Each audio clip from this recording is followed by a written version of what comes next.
Broadmeadow again, and I'm here at the Offbeat 5th annual poetry and art competition. I'm extremely nervous and just gonna see how it goes, so wish me luck.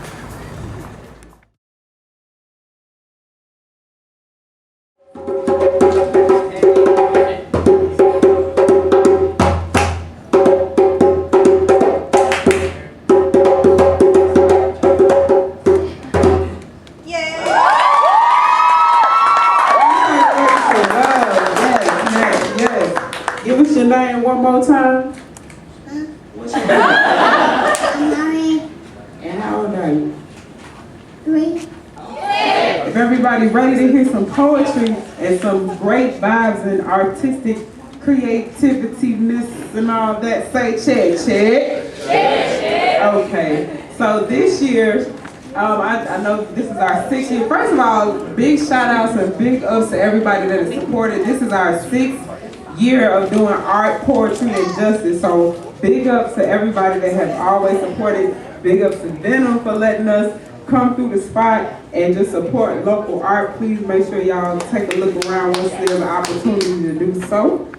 And so today, actually, I got a co-host that I wanted to bring up, which is already a star like within himself. But this is something that one of the elements of art, poetry, and justice that we are really proud of. So for the past 6 years, we've been getting youth to participate and talk about different social justice issues, whatever that may be, whether it's reproductive health, whether it's police brutality, or what's going on your campus and school. This is one of the things that we really pride ourselves in. So y'all won't hear as much from me because we're trying to get this thing and let it be youth-led. So I'm gonna bring up Matthew. Okay, introducing, bring it to the stage. Y'all gotta show me love. So this thing is gonna be all about like energy, what y'all give me, and Matthew, what y'all give us is what we gonna give y'all. So this, we have to be reciprocal. Is that the word? Yeah.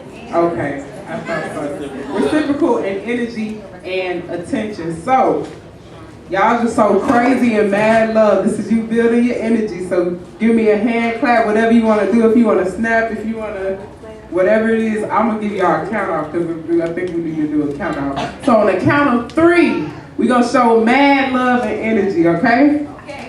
All right. 1, 2, 3.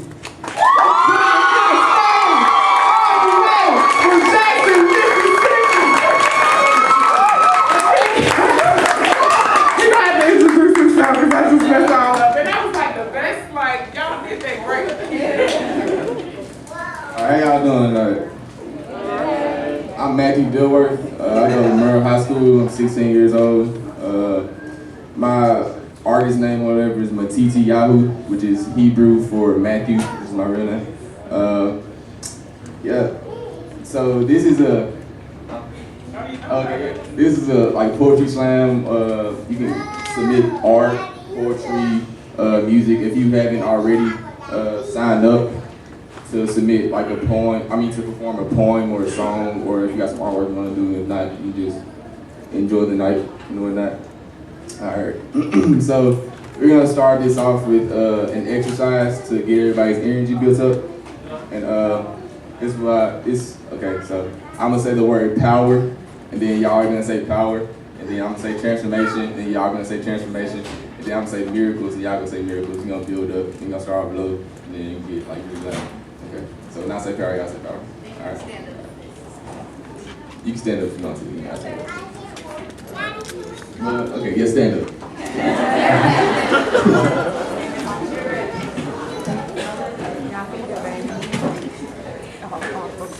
Y'all ready?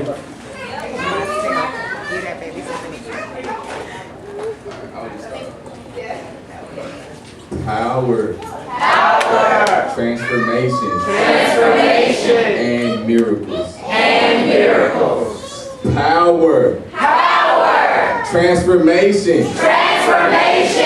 And miracles. And miracles. Y'all get really loud. Power. Power. Transformation. Transformation. And miracles.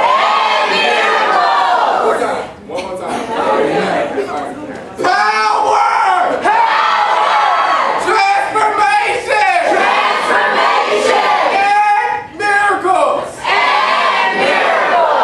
So let's get started off.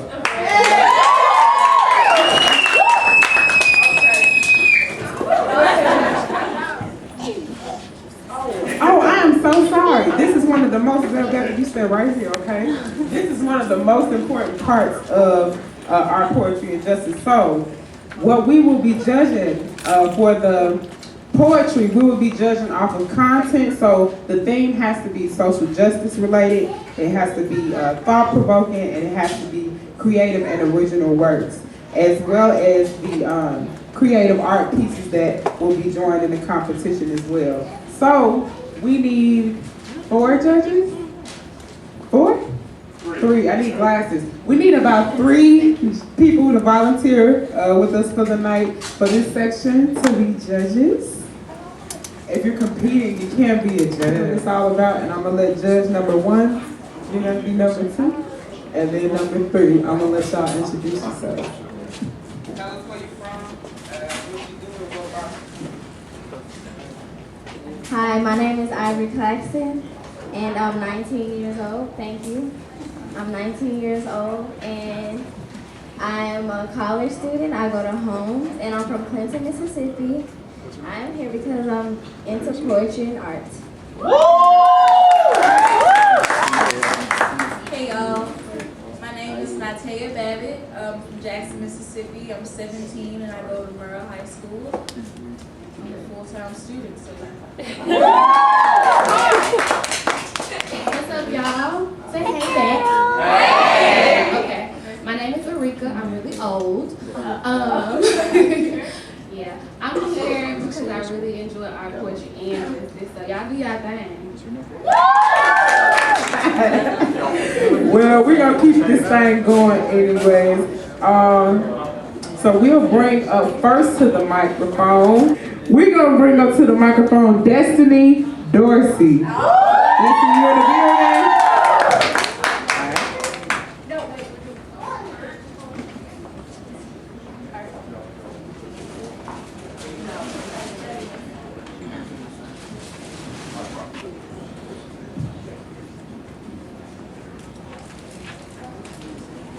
Hi everyone. Hey. My name's Destiny. I go by Des.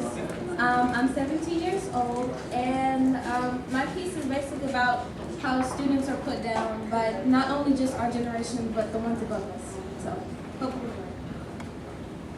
This is called Simplistic by me. Dear adults, have you ever sat in a classroom and felt dumb? And it's not like you aren't trying, but you don't understand it. But you aren't allowed not to understand it because people have too high expectations of you. One thing I hate more than someone who has low expectations of me is someone who expects so much. Why? Because I can overcome what people who didn't think much of me to do in life, but I feel like I can never reach expectations of others around me who want me to do more than I can do. I'm not being negative. I'm being overwhelmed by taking more than I feel comfortable, taking them for the sake of others. I'm in a room where I feel lonely, stupid, left behind, and misunderstood. There's only so much a mind can endure in order to give others, not itself, but others. I am content with my abilities. I know my flaws, and I can fix them when I deem necessary. When adults look upon teenagers as if their lives are simple because the times is more advanced, it's only bringing a downfall. Why push a child so much to do so much in a class you can only respond with, I barely passed? When they ask for help, why don't you help them? Do you know the support alone trying to help them is so powerful? The feeling of you not being alone can do so much. But the youth is expected of accomplishing more than the previous generation. I know it comes from a good place. Wanting younger ones to do better than you is not something I am saying is forward, but the acknowledgement and the support of knowing times are different is a lot. A person who only has so much time to decide what they wish to do have problems, and life for the younger ones isn't as worry-free as adults depict it to be. It's different. I can't go outside so easily and play. I'm too busy worrying about the headache from this homework I have to finish before the big hand hits 12. I have people who look at me trying to succeed as an African-American woman as a rare species. I'm expected by the ones who care about me to be social and outgoing, yet be precise in every challenge I am faced with. My schoolwork should be glistening golden stars across my academic profile. I am supposed to steer clear of boys, but because God forbid I go to a store and shamefully answer yes to, "Is this your child?" I have goals and aspirations, setbacks and limitations, and anxiety that's rising while my grades are dropping, and which is very surprising. There are people talking behind my back, but I'm drowning them out because of the voices in my head. I fear a lot of things: an empty fridge, mice, rejection, abandonment, but most of all, disappointment. Don't expect me to do. Wait, don't. You should. Well, you shouldn't, but you should. You should raise them. No, wait, lower them. I am a hectic, gleaming roller coaster that loops, excels forwards, only pulled back, and causes fear and pride for the ones who dare to take me on because of my unknown movements and progress. This is the life for the youth as of now. I just want to justify that pressure isn't only from our generation, it's from yours too. Yours truly, the entire uplifted yet downlooked youth. Thank you.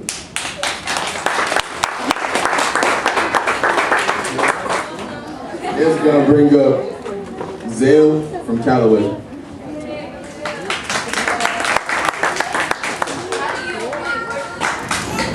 Thanks. I'm Zale from Callaway. I'm 17, and I'm from Jackson. First, I want to apologize for all of my ums and others. I have a slight stutter, and I'm working on it. That's kind of why I'm forcing myself to do this so that I can work over my stutter.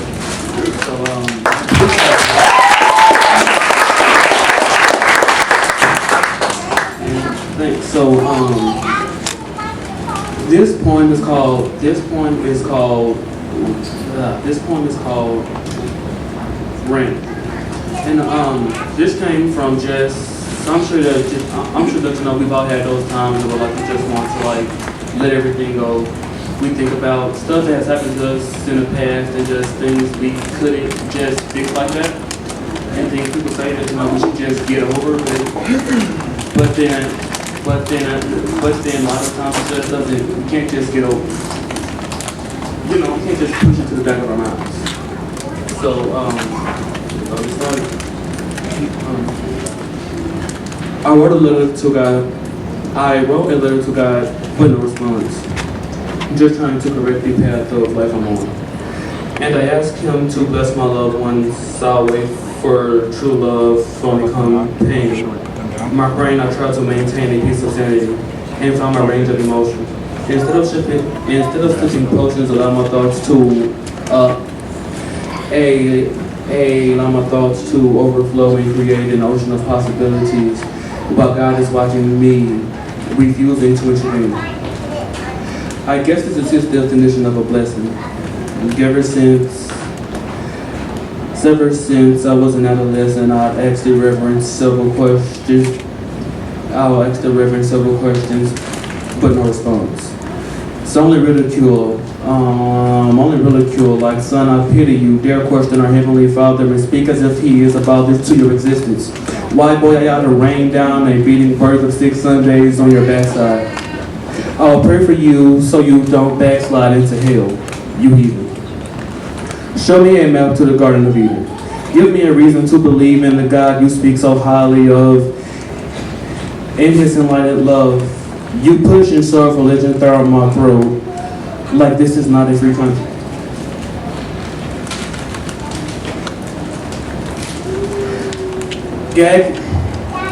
Gag me with Bible scriptures and chain me down with shame. Treat me like a slave of freedom. Like the choice to believe in myself is a disease and I need to be cured. Where was God when I had to endure hard nights and harsh days? Where was His divine light when I was balled up in a corner, bawling out my eyes and contemplating taking my life? Where was His blessings when I was hurt and hungry, guarding my sisters from a child of God? Answer me these questions with something other than God has a plan.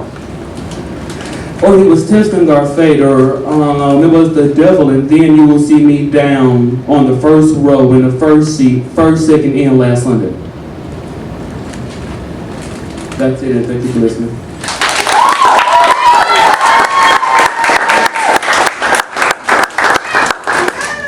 Next, we're gonna bring up Anastasia Taylor.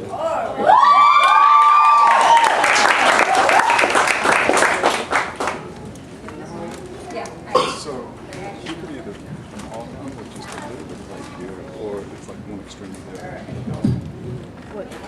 My name is Frezale and I go to Bar High School, 17 years old. This poem is called Because. And it does have some curse words in it. If people or children want to cover their ears, you might want to. Okay. Because the phrase Black Lives Matter is enough to elicit a reaction of dissatisfaction and elicit a response of, well, all lives matter, actually.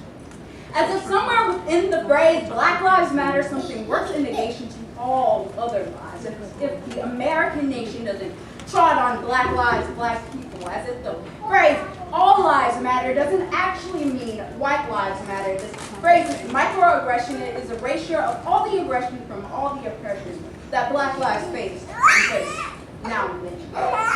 Because for Black lives to be worth anything, we have to be grade A. Students, doctors, lawyers, suit-wearing Black folks be in respectability politics. But we all have to face the fact that Dr. Martin Luther King was shot in a suit. Because us Black folk aren't even allowed to look threatening, as if the hue and saturation of our skin isn't already enough to make a trigger finger itchy. Because we aren't allowed to play with toy guns like children, or hold cell phones, or wear a hoodie and have Skittles, or be Black. Being so is a crime. Because the darker Black girls have to hear, "You're pretty" for a Black girl, as if her dark ebony hue isn't as beautiful as the heavens and the night sky, because she has to look twice as good as her lighter counterpart in the eyes of her suitors to be worth anything. Because the lighter of Black girls get bombarded with questions of our race, especially if our attraction is conventional. We can't be gorgeous without being something other than Black, and if we are something other than Black, we aren't any better for it. Because I'm just light enough to be the house nigga. Must be quieter than a mouse nigga, forced to watch those darker than a paper bag tend to the fields and skipping meals. Because the team light skin, team dark skin was started by my oppressors over 100 years ago. Not a natural schism of my people. Because Black children aren't children, but grown as men and grown as women, or they are not angels, or trouble, or class clowns, problem child, C grade, D grade, F grade, thugs, gangsters. Never children, child, daughter, son, niece, nephew, victim. Because in the media, there is no Black victim. The crime is Black being punished with the swiftest death row. Because I have to explain for hours on end about the slur nigga to a white person who just won't get the cultural significance that it has with Black lives, Black bodies, because us niggas get bodied and lay bloodied. Our bodies lay bloodied, Black bodies lay desecrated, humiliated, exploited, downtrodden, for sure. Same free speech. But there is a fine line between nigga and nigger, the history between these words, too tightly intertwined like grapevines holding onto dark secrets left against dark skin. It's free speech.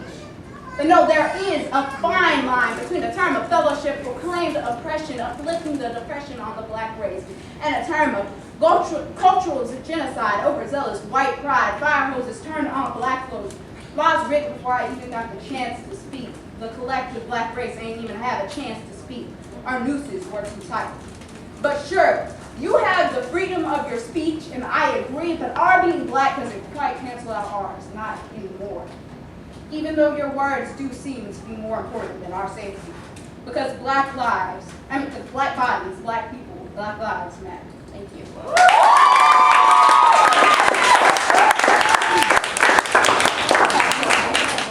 If everybody alive say check. Check. If this art is beautiful and this poetry is everything, say check, check. Check, check. Next up to the mic. I'm gonna just let him introduce himself. Y'all show us some love as it comes.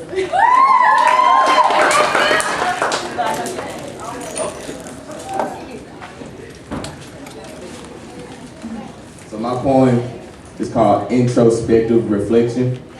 Because it's a lot of things going on in the world, and you know it's hard sometimes to keep yourself up while there's so much stuff falling. So my poem is about just that, just finding yourself in all the chaos going on. A wave of the void, the rage of no noise, fills brainwaves of young boys who were once slaves of the noise. The air is chock full of nothingness, except squares and the fools that's puffing them. Ensnared souls, heavy slaves on a boat riding the waves, which clothes to get saved, selling souls with their spades, digging holes for the graves on a road that was paved by the road angel Satan. He taking roll and we're saying, hear, hear, hear, by the words of our fear. It's not about silence nor violence, but realizing the end is near. Then find your silence and look into the mirror. Search for your soul with your eyes. Dig holes into this pier like, how you been doing lately?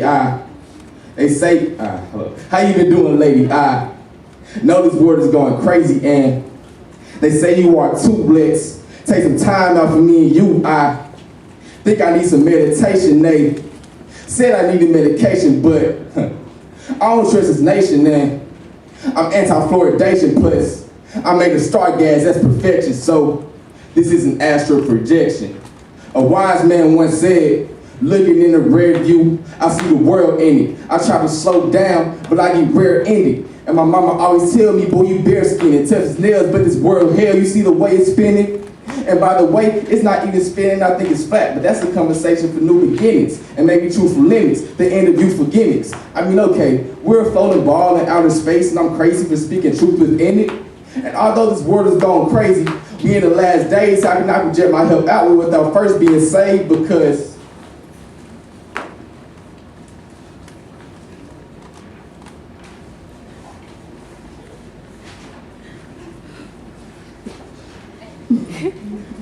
only God can save my soul, but faith without works is dead, so I'm letting this world go and looking inward instead. This world is burning snow and my creator is my sled, so maybe me staying in my lane will have a snowball effect. Effortlessly, yet consciously doing me nothing but the will to things seeping through my auric fields, feels their subconscious even if they can't see the ultra light beams penetrating through me. Standing on the floor daily watching Babylon screens blinded by fluoridation, subconscious propaganda penetrating my teen age mind. And this age of timelessness, I will find bliss within this 666 carpet zip suit I'm in. Find the light within the darkness of my skin. By the way, a black is the sum of all colors, and that means we're above all others, we hella lit. And the sun is our mother, nurturing our melanin. But at the same time, my yellow berry skin does not place me above you or you. We're on a mellow wavelength, so I'm 2 away from blue. And when I combine them, I'm speaking from my heart and looking for my third eye within. Like, how you been doing lately? I know this world is going crazy, and they say you are too blessed. Take some time out for me and you. I think I need some meditation. They said I needed medication, but I don't trust this nation, and I'm anti-fluoridation, plus I made a star gas, that's perfection, so this is an astral projection, introspective reflection. All right.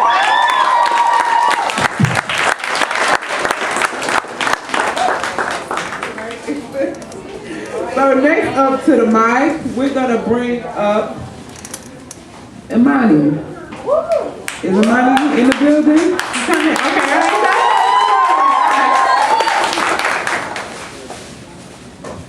I knew Emmanuel was in the building.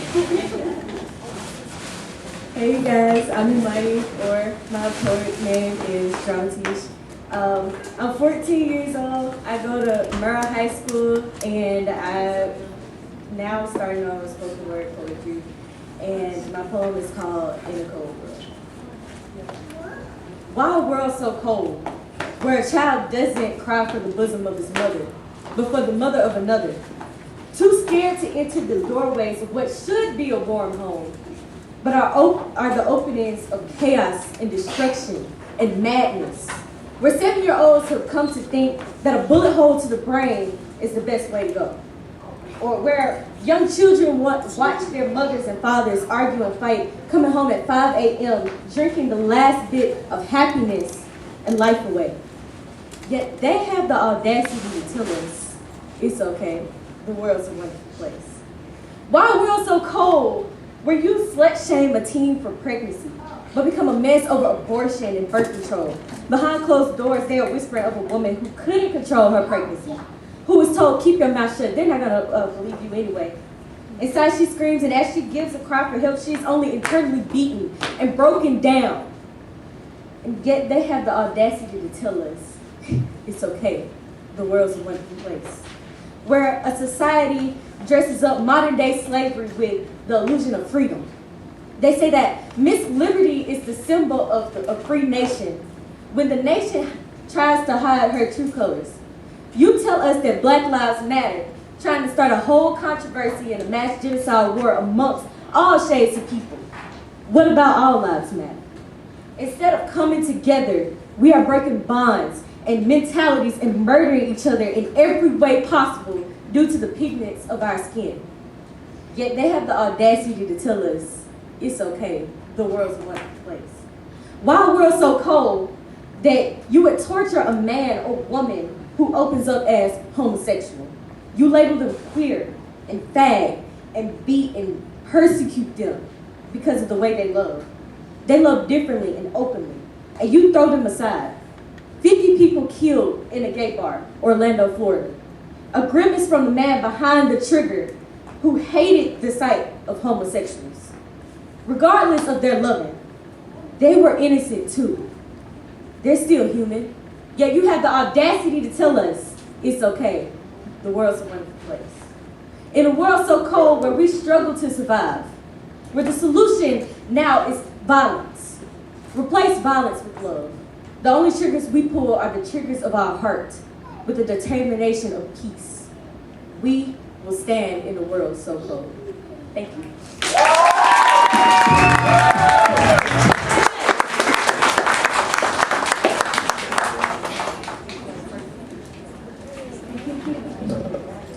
That was great. Everybody give him one more hand.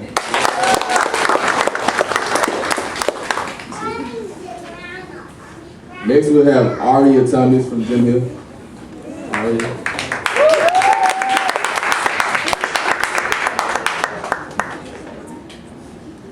Hello everyone, my name is Ariel Thomas and I am 16 years old and I attend Jim Hill High School. I'm in the 11th grade. The title of the piece that I have for you guys today is called War Call, and it addresses issues about Black Lives Matter versus All Lives Matter. And I'm a pretty optimistic person, so I try to take things from both sides and see what basically what God is trying to say to both of us.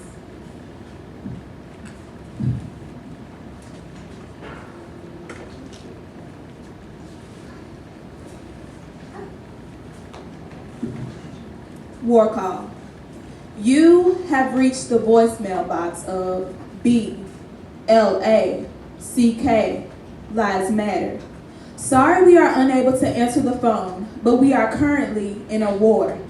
A war not only physically, but also against the white man and his psychological standards. Black Lives Matter. A derogatory statement or a terror-like exclamation. Black Lives Matter. There has been controversy on the subject of Black Lives Matter as a prominent movement or a terror group. While individuals on both sides of the argument have done their share of right and wrong, it is not safe to say that just Black Lives Matter. All lives matter. History initiated this war among the races. It all began with slavery, which left many African Americans feeling inadequate and unable to fulfill a life of their own. Only the one that was placed before them. Despite anti-slavery acts set in place, racism still lay within the hearts of many Americans today. This war is so powerful that it leaves residue on our youth. How do I know?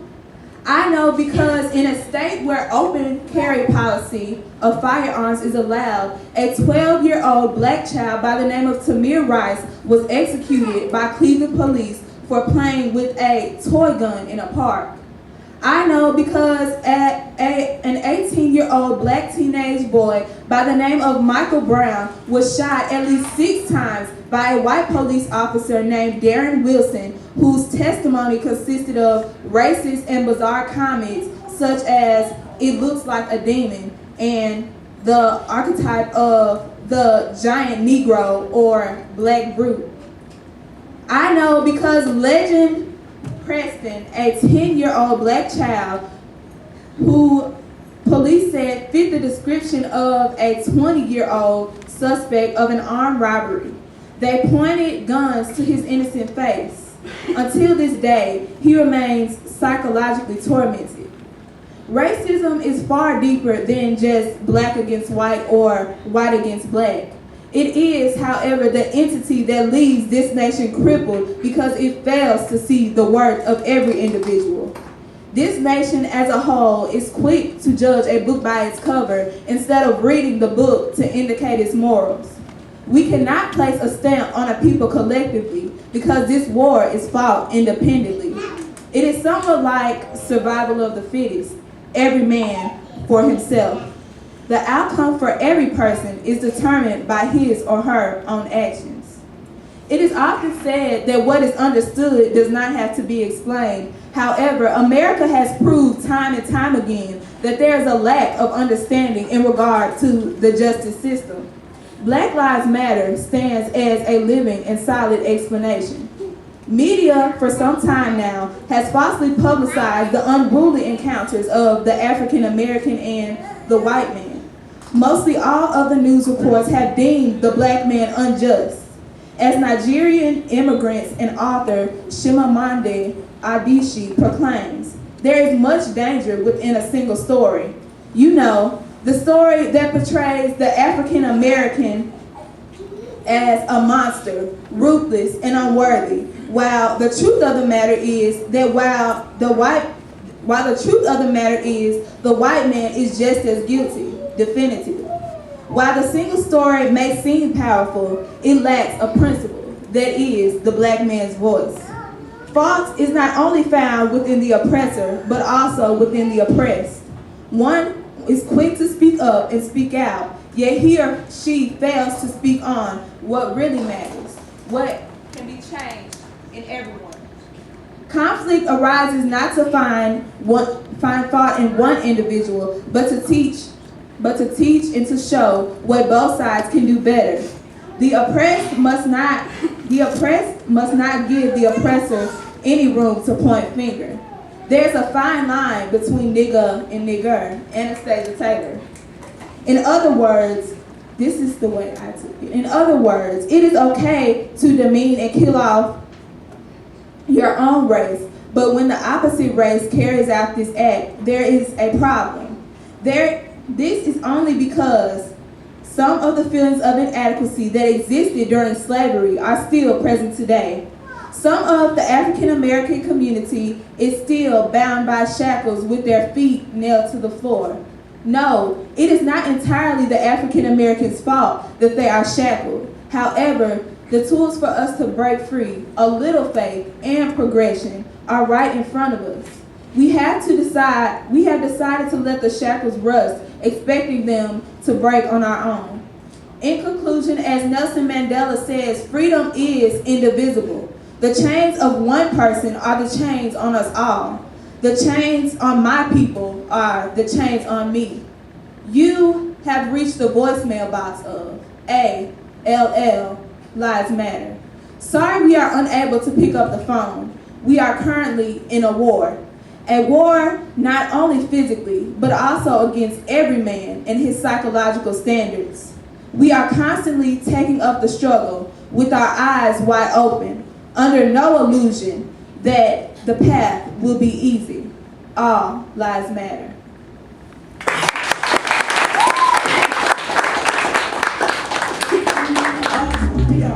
Alright, so next we'll have Autumn Brown with the poem.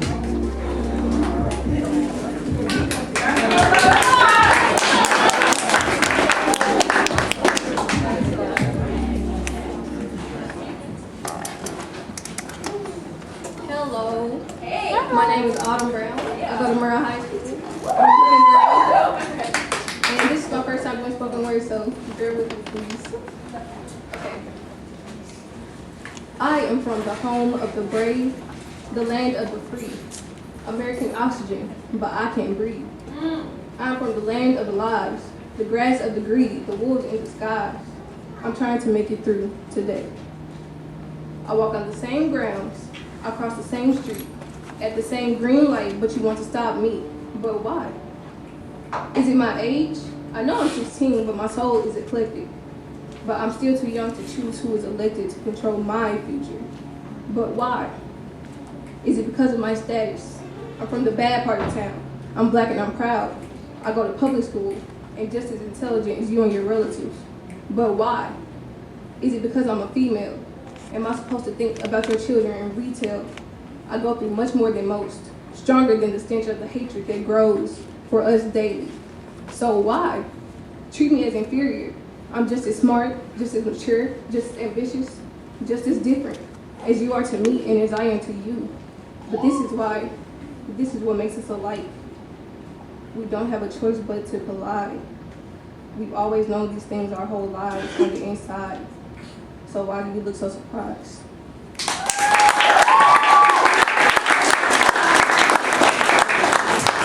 Hey, that was her first time, so we're gonna do a little something for all of them. Everybody say, good job, good job. Good job, good job. Good job, good job. Good job, good job. G-O-O-D, good job, good job. G-O-O-D, good job, good job. Hey, Autumn, that's what's up.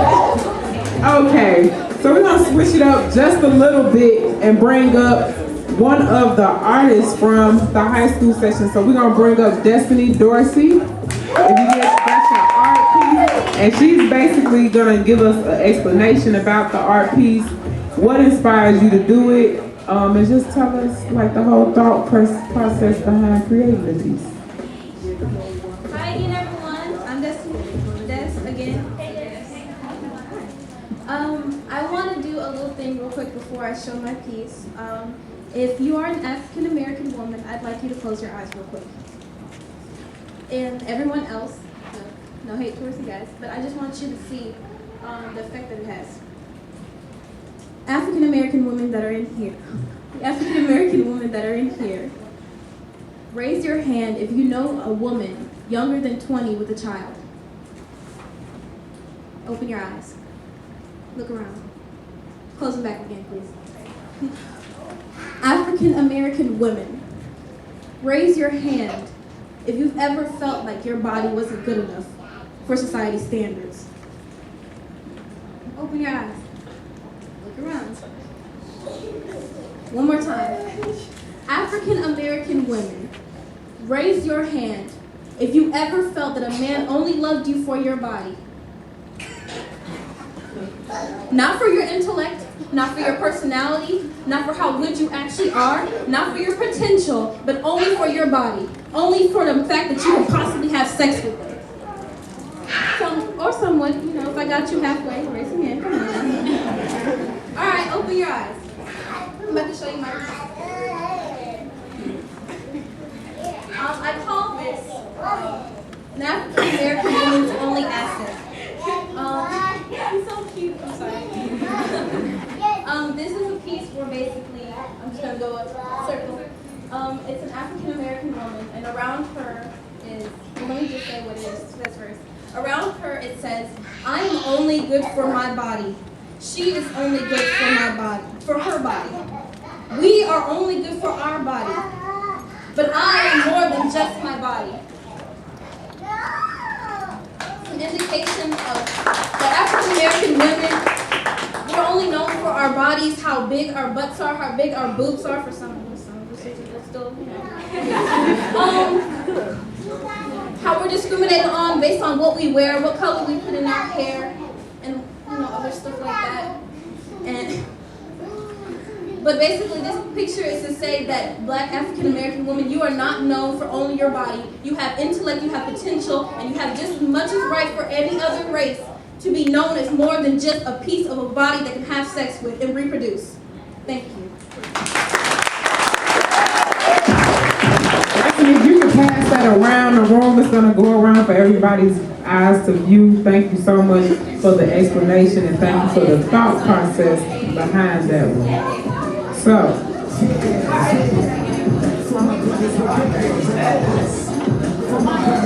yes, we're going to call Cordarius from Callaway.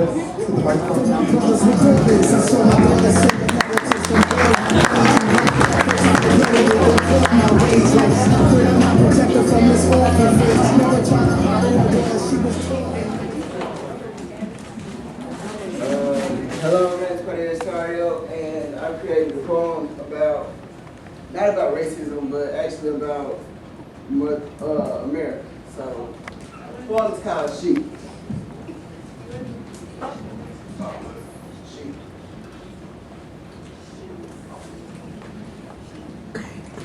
is so great. They don't understand we're the race she wishes to eradicate. She just likes Skittles and iced tea. They're too blinded by her so-called glory.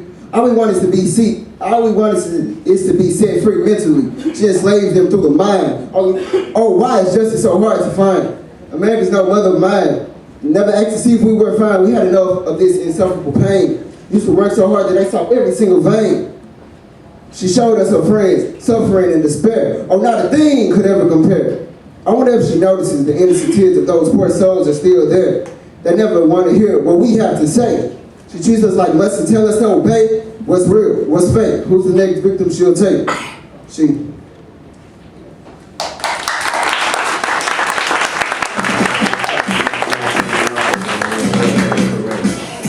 Time for the workshop. Okay.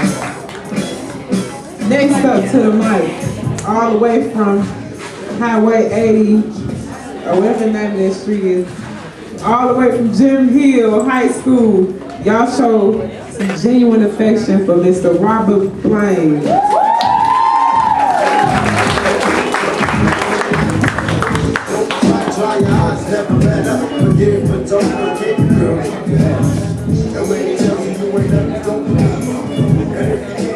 Hey, how you guys doing? You good? Okay.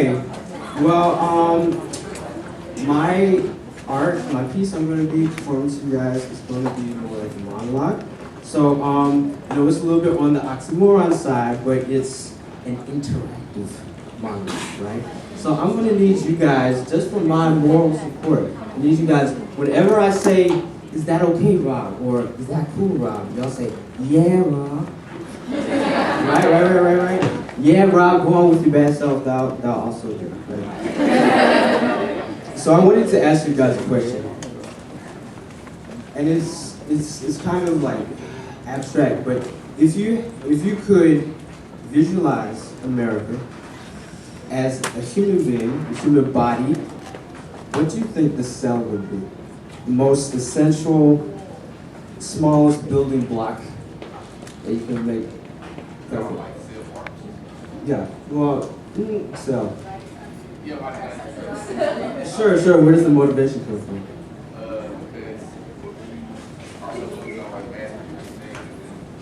So you could say like the individual.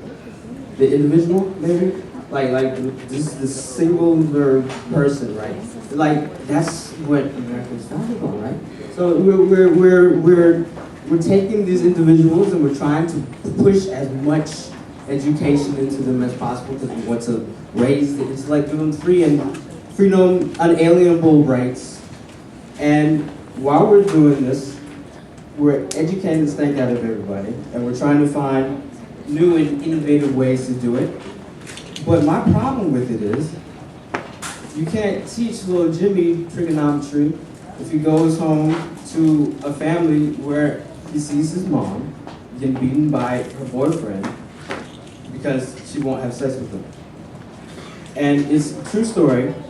My mother works at a middle school, and in this middle school, there was this girl who was fantastic. She was brilliant, like one of the most brilliant students there were.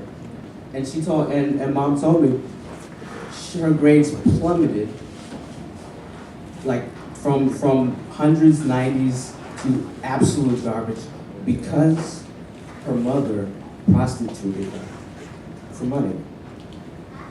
And that's once you take away, what I think, instead of the individual being the cell, the smallest piece, I think it's the community. I think it's the family. Because behind every individual is a family, right? So I think as a young black male, I think that so much of the burden falls on us. We have dropped the ball. Today, it's a chauvinistic society. We still have people out on the streets that believe that a man is the guy who can punch the hardest, spit the farthest, laugh the loudest, fart the stinkiest. That's a man. That's a man. And it's the most chauvinist thing, and it's completely idiotic, and we see it every single day. A guy would guy at my school. This is exactly how he told me. It's like, no, when I pull up all these nigglets, pull it, I twist it, I bop it. It's nothing but a game to him, all the time. So that's not a man. We're not. Okay. When we let me preach. It's a true story. True story. I have an uncle who would every single day he goes to church and then he prays in the morning with his wife, prays at night with his wife. No matter what the problem is, it would be the deepest problem. He always goes to her. Why? Because she is the most wise person he has ever met. He goes to his wife for help, and he's constantly checking up on her, always taking care of her. Whatever problems are hers, are his. If she's under fire, he's going to be in the hot seat with her. And that is what is supposed to be every single day of your life. You don't, these days, we will tell women, we try to bag the finest girl that we can, and we'll tell her to sit down, shut up, look pretty, because you're only a trophy, and you're only another notch on my belt. And you're gonna be my little boy toy when we're alone. And if you try to leave me, I'm gonna throw a tantrum. This is what it is. And so, it could be my point of view.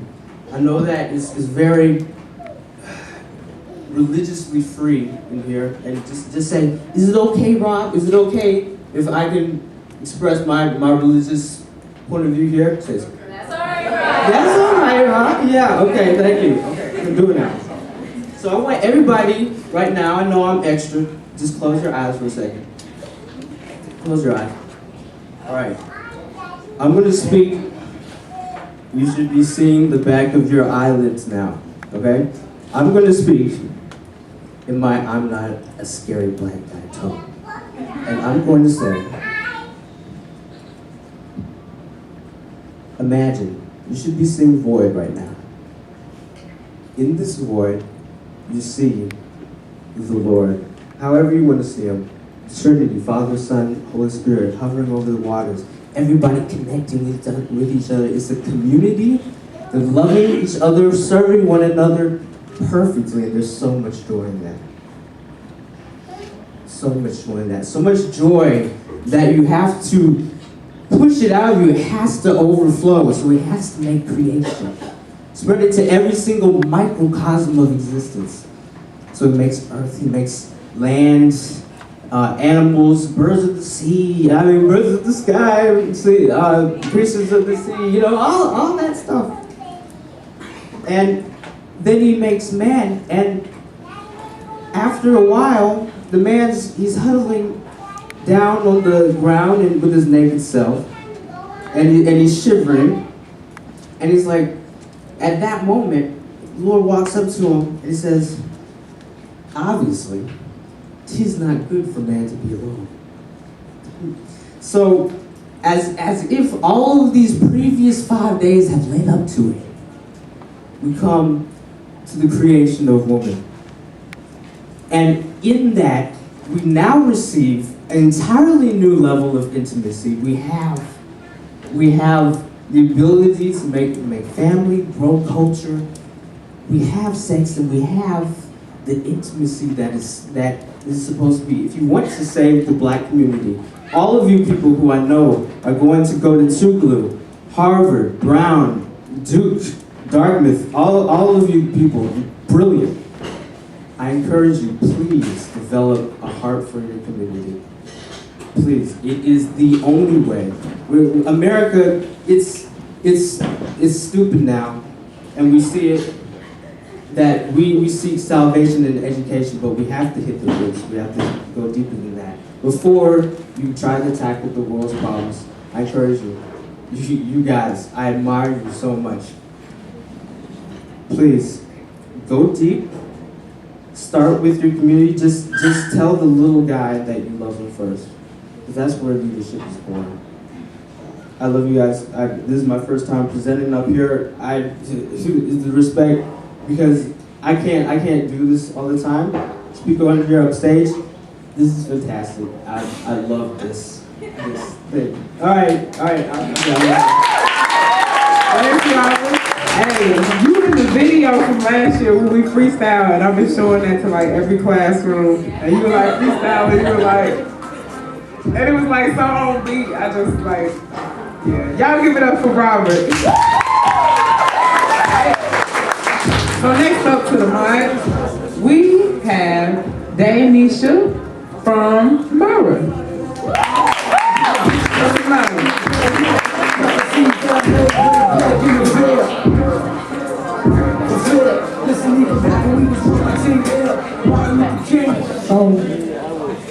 Hey, I'm B, but my name is Danisha. I'm from Mara, 17.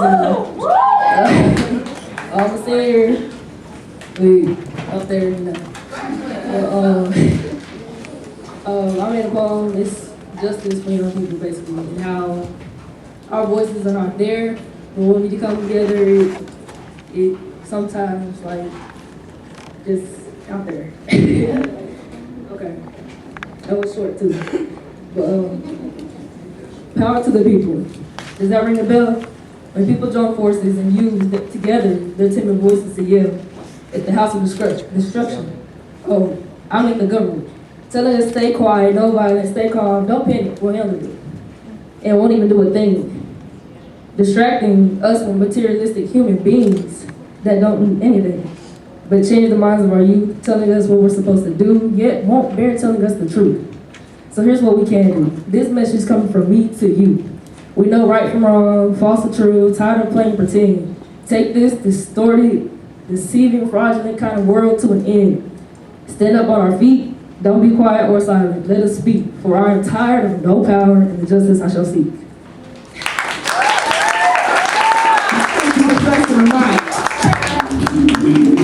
One time.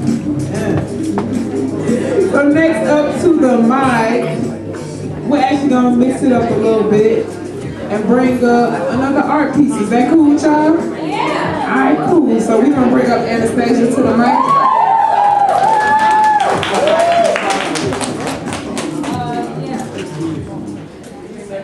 Are you gonna bring it up there? No. Are you gonna bring it up? Are you gonna use to see it? No.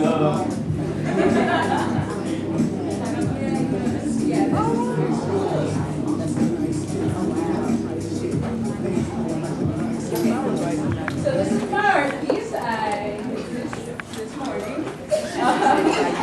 But it's basically sort of one of those hear no evils and speak no evils. But I left out the mouth because okay, so when you hear no evil and you see no evil, all you're doing is ignoring the evil that is in the world. If you are ignoring what is going on, there is no way for you to do no good. So hear no evil, speak no evil, do no good. And I see this so often. I often have to talk to people, even family members, about like social issues.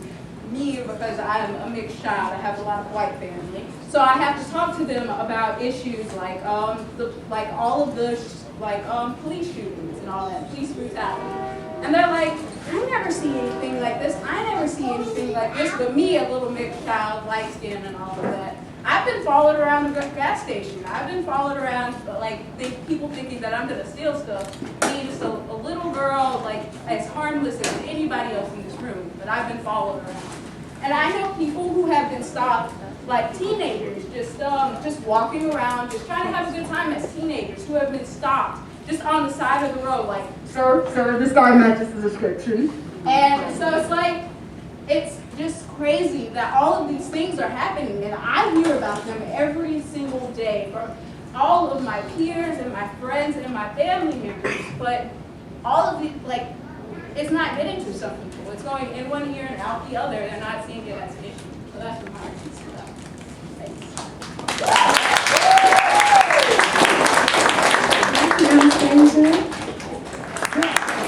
So now we're gonna move on to the college section of the art, poetry, and justice slam. If y'all ready, say check. Check. If y'all really ready, say check, check. Check, check. Yeah, I was about to call somebody else. Let me try. You're right, I'm gonna call it up anyway. Y'all, welcome to the stage. All the way from Jackson State University. Y'all say what's up to Kelvin.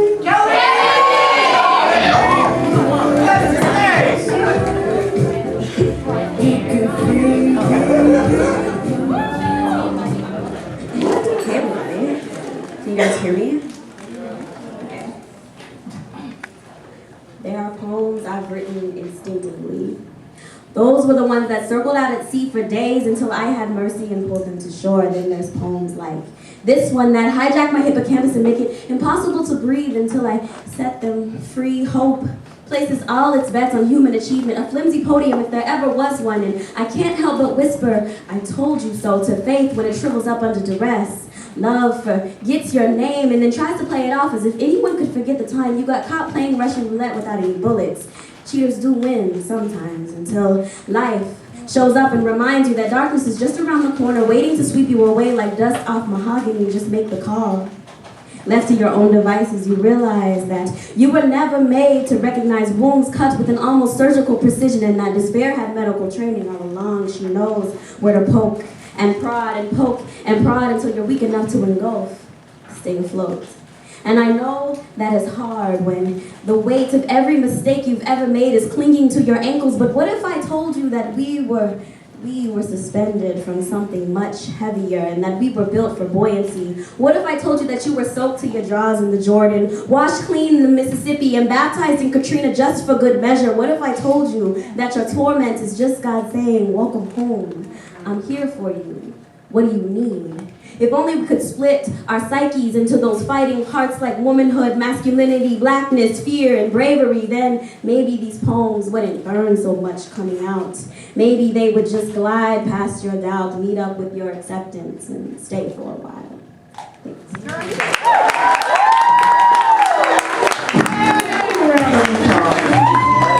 So next up to the mic, we have Journey Speaks. Journey Speaks.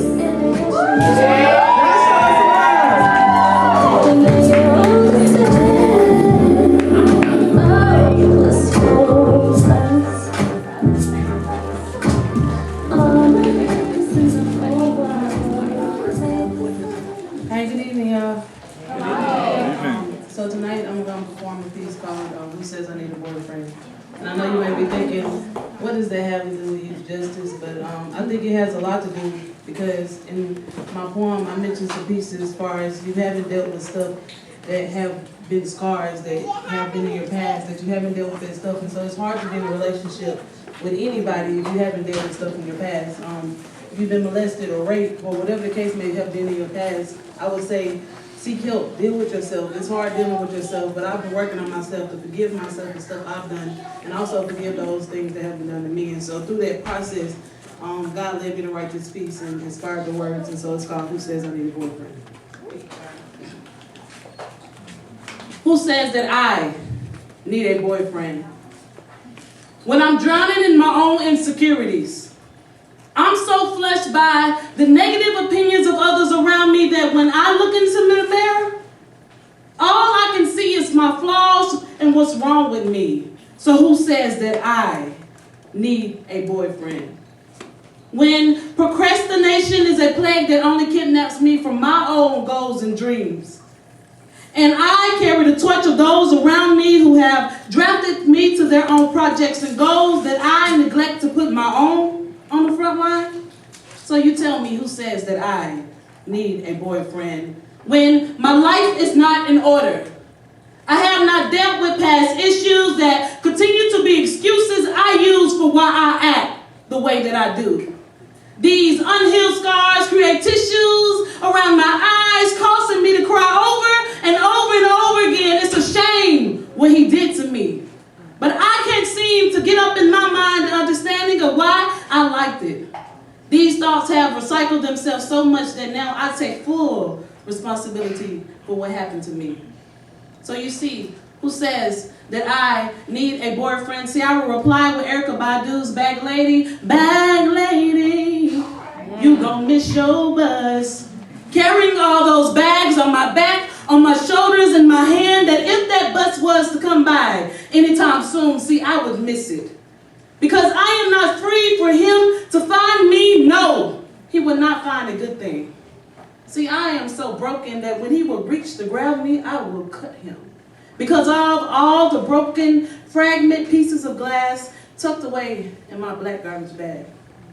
So, who says that I need a boyfriend? Not me. Because I am not physically, mentally, emotionally, spiritually able to love him right now as my king. Not until I can look into the mirror, my past, my flaws, my insecurities, other people's opinions, naked and all, and see me. I can look up and see me as a queen. Thank you.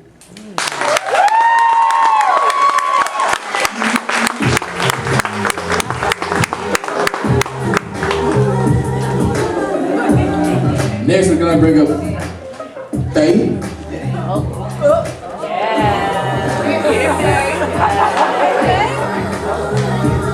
Everybody give a round of applause.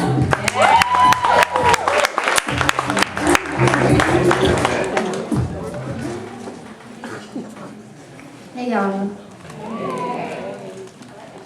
Thank you. Alright. This is my first time doing this.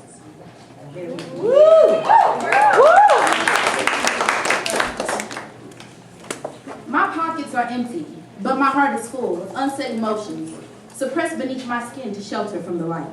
Melanin, a blanket I use to hide the pain and suffering of my people, and I too am suffering. Living my life in the margin, trying to balance my belief in the system. But just by living in the system sets me at an imbalance. If living itself poses a threat to be killed, then why conform to the norm? If Trayvon Martin can be killed for living black, and Mike Brown can be killed for living black, and Sandra Bland can be killed for living black, then any of us can be killed for living black.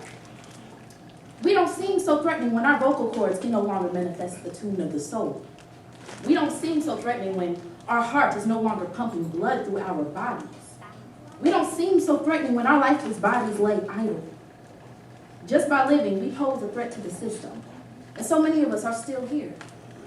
And our souls, our powerful souls, are hidden from the rest of the world because they are looked down upon as taboo.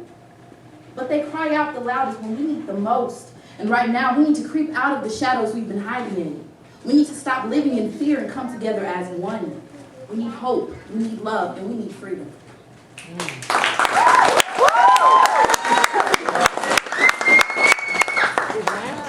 Next, we're gonna bring up a good friend of mine, Donovan Barner.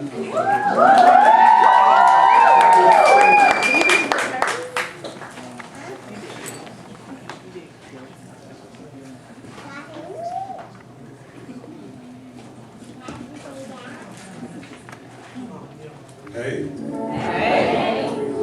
Donovan, this is a song I wrote after my partner Samuel died on the street around the corner from my house. This song called Story Time in the Ghetto.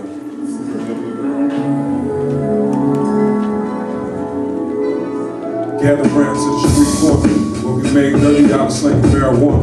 We had a dream and it was mighty focused. Track back to the track, we made it about that nigga who dipped in the four focus after our short no. And it was more when we went in about the money made it was a habit to make a habit. Whatever you needed, I swear I had to have it. From my brother, there was no other that understood where I was coming from. I swear I didn't know where those niggas were coming from. They hit that with a toot-toot, we busted like doo-doo. And it poop, and this and the bullets came for you. And I was proof I would've got hit too. If it wasn't for you, I wouldn't be here. I never went to your funeral, cause I feel guilty, I can breathe here. In these tears, I got on my knees fears. I love you from the bottom of the bottoms, I'll be here. And story time for the soul, and when we go, we never know. So we spit the story time for the soul in the streets. We stomp the beat to the beat, and we go like the beat for the souls of our feet. Story time for the soul in the streets, for the soul in the streets. Check it. held up in the shelter of a home inside the ghetto. Quite the fellow I was, mama's boy, I couldn't help it and not. But in the end I had to help myself. Within my circle of friends, my hands are always stretched. It's oddly funny how old flames hit you up and you break even, but numbers never mattered unless you counted out your demons. Both them niggas be fiending, finding out what it treats me. Twins all on my shoulders, but my thoughts are never peaking. R.I.P. to say you, my partners, they'll never leave me. Unless they catch a body, then I'll probably be defeated. My lady told me that these thoughts will go crazy when I'm feeding. My lady said that my thoughts will go crazy, she ever leave me. I swear we need somebody who's worth soon as we walk alone. I'm taking tip from the brothers, my mother's right at home. So I just home, gas along and blow strong. Come along, find your soul with Macedon and take you home, big strong. It's story time for the soul. It's story time for the soul. And where am I gonna go? Well, I just don't know. No. Well, I just don't know. So I rock to the beat with the soul of my feet. Story time for the soul in the streets. For the soul in the streets. And it goes like this. One time, when I say story, y'all say time, say story. Story. When I say story, y'all say time, say story. Story. To beat to the rhythm of my feet. Story time for the soul in the streets. And wherever I go, I never peep. So I just recruit, I speak, at least.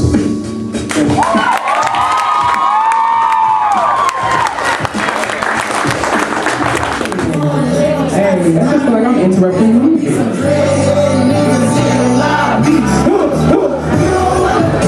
Chance to rap, everybody. Chicago.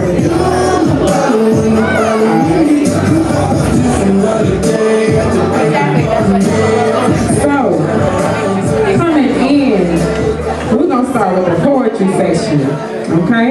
So coming in at third place with the well, I'm not sure what the points were, but coming in at third place, please everybody give a round of applause for Matthew Dilworth.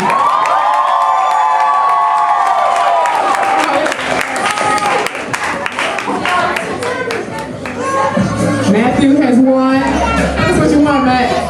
$25. Our does pay off. All right, coming in at second place, we have Emmanuel.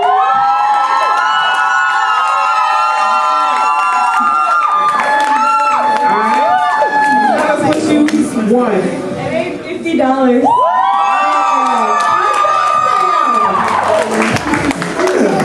Now, for the first place winner of the high school section of the Poetry Slam, everybody give a round of applause for Miss Anastasia.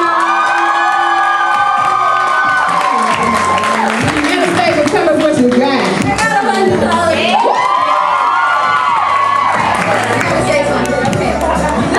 Second year winning first place. I'm gonna end up crying by the end of the night because that's a lot of money. Thank you guys so much for the judges, everybody. Thank you.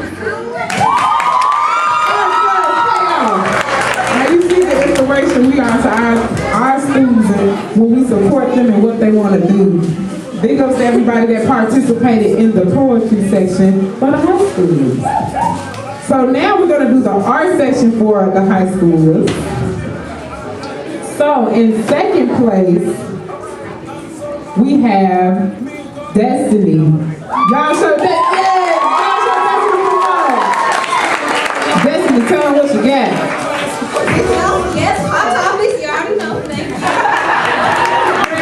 $50 gift card and she's going to Hot Topics. Yeah. All right, so for the first place winner in art, give it up for Anastasia.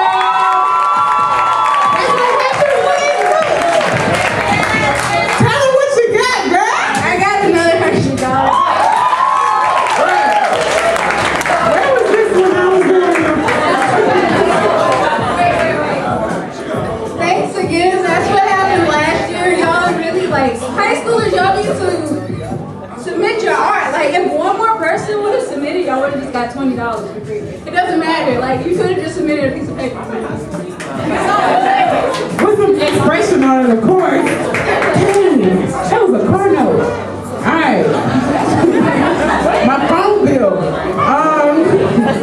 So, actually, this is the first time I think that this has happened.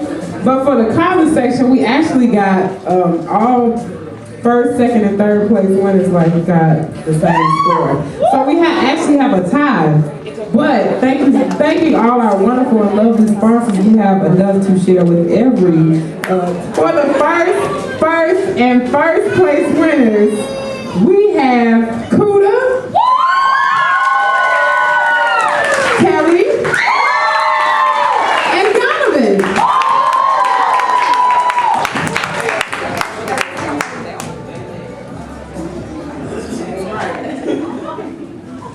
All right.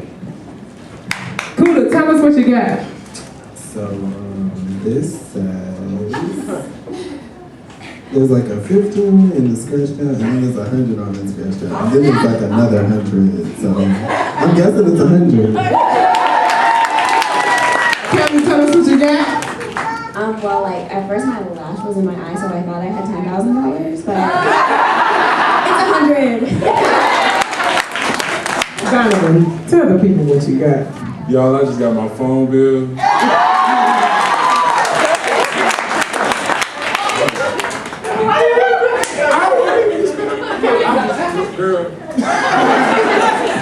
Y'all give it up for all our college contestants.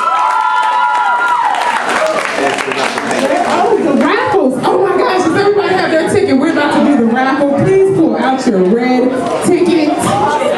Alright. Can we get a couple prizes to raffle off? The first one is going to be some artwork which is donated from Harriet Oppenheim.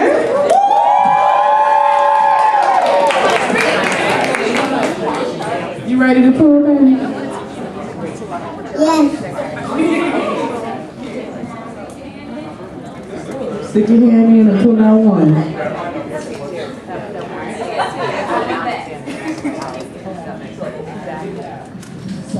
$297,603.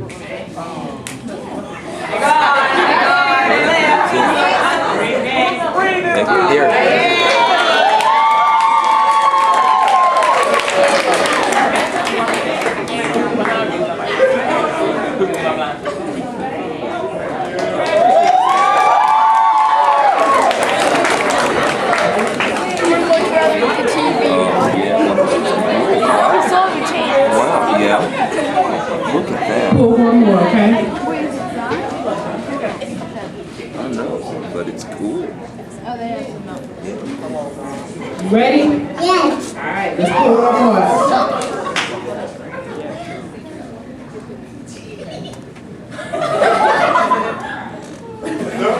Those are glow in the dark, by the way. Yes, so make sure you have yours. He just sported it so well. Okay. Can you pull one of them off?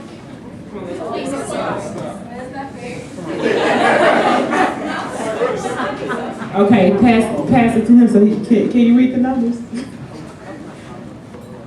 297,617. Oh my God. Hey.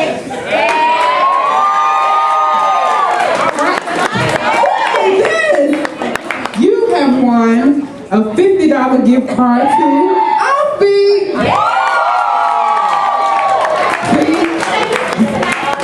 Yes, you can. Phyllis said yes. You can use it tonight. Amari, where you go?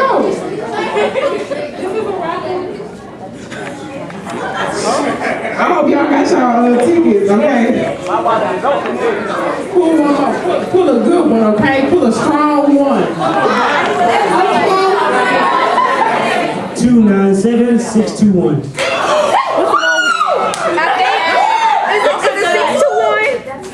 Yeah.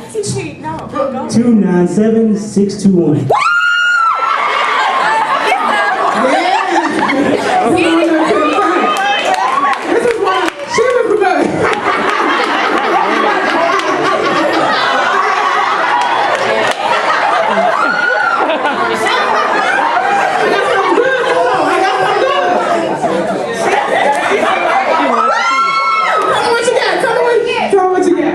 I got $100. 297,654.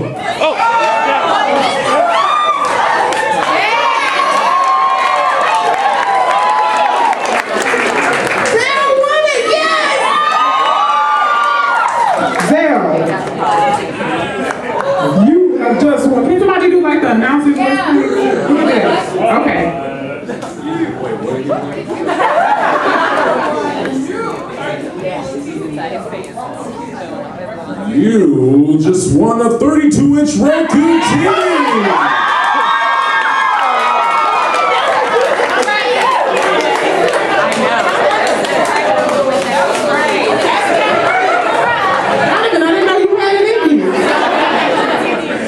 I wanted to bring Jen up and to say a few words if they're ready.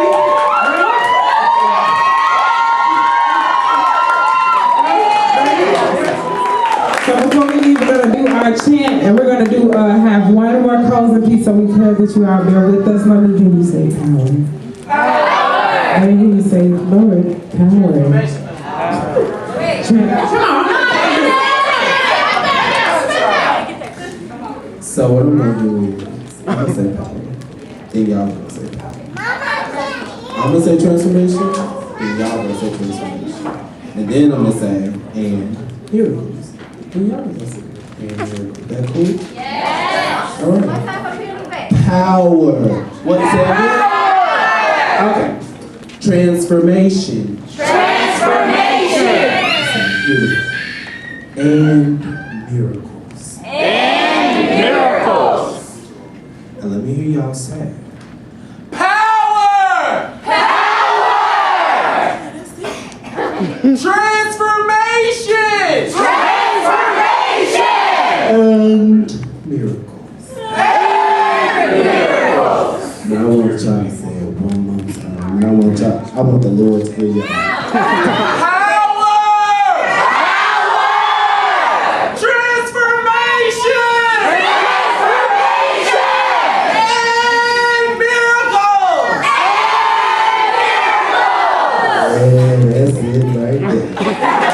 Bring it up to the stage for our closing piece, Miss Jessica.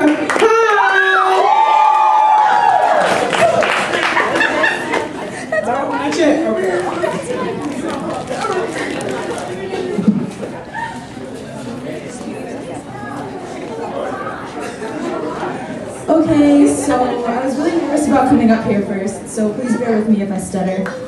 This piece is an open letter to white people. Dear white people, I'm afraid. Are you? I'm terrified for the human condition, these traditions we're wishing to wipe away, to cover in the blood we spill on these streets we claim to keep safe. I'm shaking from this anger that I'm allowed to have, to spread, but this anger they have, the pain they feel, must be taken and suppressed. Kill the oppressed. Trace back the roots, pull them out of the ground, and burn them with their futures. I am afraid because we tell ourselves this is okay. We looked away as Eric Garner couldn't breathe. Did we drop to our knees as Michael Brown hit the pavement? This is silent enslavement. Do you hear me when I plead? Because when they cry, we pretend we don't see. I need you to hear me because I am afraid. I'll give it up for Jessica. Make sure you all get around to your art pieces. Let's thank Venom one more time. One more time.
poetry contest, and it was wonderful. It was amazing. We have a lot of young, amazing talent in Jackson, and I'm just excited excited to see so many people involved and doing so many great things. I personally didn't place anywhere, but I plan on doing better the next time. I did win a TV in a raffle, so yeah. But anyway, by the way, I need to edit that out. But anyway, it was awesome. So now let's go get some interviews from our winners. My name is Yaverclap. And you placed in? I placed second. I placed second. All right, and you placed second place in the poetry category. All right, awesome. Do you have anything that you want to say to the camera? Well, keep riding for you guys that's out there. I know this is my first major time actually performing with my poems, and I give a big shout out to Aisha Collins because she's the one who put me up here and she was like, hey, you should do this and you should get into spoken word. So here I am, and it's really new to me because I've never been recognized as drama teacher, and it's just really weird. And I love spoken word now, and it's really cool. And I definitely recommend all the people out there who's writing or who have trouble speaking with their poems and stuff. You guys should do it and go for it. No matter how scared you are, just go for it. All right, well, thanks for listening for coming. Give them up for again. Okay. This is Destiny High. And you place. Oh, second place in the art. All right, and this is another one of our winners. And you are? I'm Anastasia Taylor. I'm virtually both. I guess, yeah. Oh, okay. And do you two have anything to say to the camera or to the people in our program? I would say, there's a lot of setbacks for a lot of people. It's like special art. It's always seen as like science, medicine, and math, and all that stuff is like where you're supposed to go. But a lot of people don't, especially schools, they don't like exaggerate how important it is for like art and English and stuff like that because all the sandwiches. This is ridiculous. This is what happened. Like, I went over there just to get some water. And thank you. Like, I need. And she was like, but yeah, I would say just. If you have a dream or a passion and something that might not seem like it like pays off in the end, I'd say go do it. I'm gonna do it when I get to college, and right now I don't have regrets. I'm stressing less about trying to do what I'm passionate about than trying to figure out something that will give me money even though I won't be happy. Okay, what I want to say about art, on the same note, like, you can make something of anything that you want to make something of. You just have to try your hardest, and there's going to be downfalls. There are, but there's downfalls in any career that you make. And you don't want to end up in a career that you're not happy in. On another note, like, I know some of you are probably watching this saying, well, I don't do poetry, I don't do music, I don't do art. You need to, like, if you want to do something, you pick up that pencil, you start writing, you start drawing. If you want to do it, it's all about practice. You just practice over and over and over again until you get it. Okay. All right. Y'all are the future. All right. This is our other winner, and you are Matthew. And you placed third. And got something to say? Who am I talking to? You're talking to the people of Jackson. The people of Jackson. What's good, y'all? We love you. I love myself. As I was saying earlier, our radio is kind of iffy on the way that it's just always playing trap music. Well, but you gotta get trap music. But it's kids, I'm saying it's kids in the car, you feel me? And like your kids riding with you listening to like Young Gotti, and like that's all they hear, they get that subconscious. And they like that's how they grow up, that's what they grow up on, that's the vibration they grow up on. So like if we can get more conscious music, more like positivity in our radio, then that would have a greater effect on our youth that are coming up, which is the future of Jackson. Like if you want to have a better Jackson, then you need to have a better kids, like better kids, you know what I'm saying? No. They're the future of us.